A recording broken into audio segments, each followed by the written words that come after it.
आज राजकोट ग्राम्य में सुल्तानपुर गाम में एक साइबर डायरोनो एक इनिशिएटिव अमे लोको इनिशिएट कर्यो छे। माननीय उपमुख्यमंत्री श्री गुजरात सरकार माननीय डीजीपी श्री ना निर्देश मुजब अने माननीय आईजी सर राजकोट विभाग श्री अशोक कुमार साहेब ना मार्गदर्शन में अमे लोको साइबर डायरोनो एक साइबर अवेरनेस इनिशिएटिव चालू कर्यो छे, जेमां पुलिसनी पूरी टीम सांजमां જ્યારે ગામવાળા લોકો ચોકમાં ભેગા થાય છે ત્યારે ચોકમાં જઈને અને સાયબર અવેરનેસ માટે આ લોકોને અવેર કરે છે અને બેસિક વસ્તુ જેથી સાયબર ફ્રોડથી ગામવાળા લોકોનો બચાવ થઈ શકે એના વિષયમાં માહિતગાર કરવામાં આવે છે। એક પીપીટી પણ રજૂ કરવામાં આવે છે। અમે લોકો પોર્ટેબલ એક પ્રોજેક્ટર રાખ્યો છે એના માટે અને સ્પીકરની મદદથી ગામવાળાને માહિતગાર મહિલા પુરુષ તમામ લોકોને માહિતગાર કરવામાં આવે છે। અને આ ઇનિશિયેટિવ અમે દરેક ગામમાં જેટલા રાજકોટ ગ્રામ્યના જેટલા પણ ગામો છે આ દરેક ગામમાં આવો કાર્યક્રમ કરીશું તાકી આપણે એક zero victim of cyber criminals એનો ટાર્ગેટ અમે લોકો રાખ્યો છે। એના માટે અમે કન્ટિન્યુ આ કાર્યક્રમ કરીશું। કેમ કોઈ અનનોન છોકરી આપણી સાથે મિત્રતા કરશે, કેમ મેસેજ કરશે ઓ વિચારવું જોઈએ। તો એવા અનનોન છોકરીઓ વાળા અકાઉન્ટ ઇન્ફોર્મેશન પણ શેર કરે છે કે હું કયા ગામનો છું, અમારા ઘરમાં કોણ કોણ છે, આ શું કરું છું, અમારી ફોટો છોકરીનો મેસેજ આવે આને બ્લોક કરી દેવાનું। ક્લિયર છે વાત? નેક્સ્ટ તો અમારા નામથી અમારી આઈડી બનાવે, અમારા નામની થઈ ગયો તો અમારી પાસે પૈસા નથી, તમે 5000 રૂપિયા નાખો, હું હોસ્પિટલમાં છું, થોડી વારમાં તમને પરત કરી દઈશ। कोई एग्जाम्पल है। नॉर्मली ए लोग मित्रों और कमलेश है तो सुरेश ने आईडी तैयार करीने कमलेश पासे मोकला कि भाई हमारी आईडी बंद थई गई, हमारो यूपीआई पण बंद थई गयो, तमे 5000 रुपया मोकलो ना, तो अकाउंट तूटी गयो एम तेम।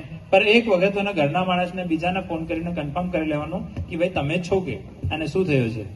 तो आमां ओ एक तरीको छे आ लोकोनो। नेक्स्ट आ अमुक संजोगोमां આપણી દીકરી જો ભણે છે બહાર એમની પણ એ લોકો ઇન્સ્ટા આઈડી અને ફેસબુક આઈડી તૈયાર કરતા હોય છે તો બદનામ કરવા માટે કઈ છોકરો પેલા મિત્રતામાં હતો પછી છોકરી એને ના પાડી દીધી। એવા અમુક સંજોગોમાં છોકરાઓ આ દીકરીઓની ફેક આઈડી તૈયાર કરે છે અને પછી એને બદનામ કરવા માટે ફેસબુક નથી તમારે પોલીસમાં રિપોર્ટ કરવાનો તાકી એવા ખોટા અસામાજિક માણસને આપણે મળીને સારો એક સબક શીખાઈ શકાય।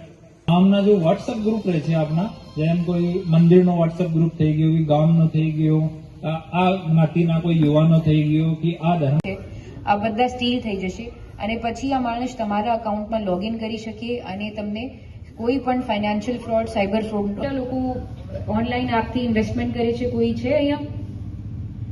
ઓકે, સારું। તો હવે આ માણસ શું કરે, કોઈ મોટું નામ રાખીને એક આપણું બ્લેક રોકનો ફ્રોડ થયું હતું એવું કોઈ વિદેશી નામ રાખીને એને એપીકે કે તમે 10 લાખ રૂપિયા આપો, આ તમારા 10 લાખ 10 દિવસમાં 40 લાખ બની જશે। અને આ એપ આખું બતાવે છે કે 10 લાખ ગયા છે પણ આ એપ જ ફ્રોડ છે। તમારા નાના તો ફ્રોડમાં ચલા ગયા, એપમાં નહીં જાય ગયા। તો એના માટે આપણે આ ધ્યાનમાં રાખવાનું છે કે આપણે કોઈ પણ જે એપ પણ વોટ્સએપમાં એપીકે ફાઇલ આવે એને ડિલીટ મારી નાખવાનું છે।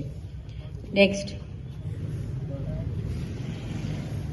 અને આ તમે જો છો વોટ્સએપમાં મફત ભેટ, બેંક અપડેટ, તમારું ઓટીપી ના આપવાથી કોઈ નુકસાન નહીં થાય અને એવા કહે તમારી પાસે ફોન આવે કે ઓટીપી નાખો ને જાણ કરવાની છે। અને બીજું એમાં થાય છે કે ઓકે નેક્સ્ટ આ માણસે તો એનું સોલ્યુશન છે આપણે 1930માં ડાયલ કરીએ। નેક્સ્ટ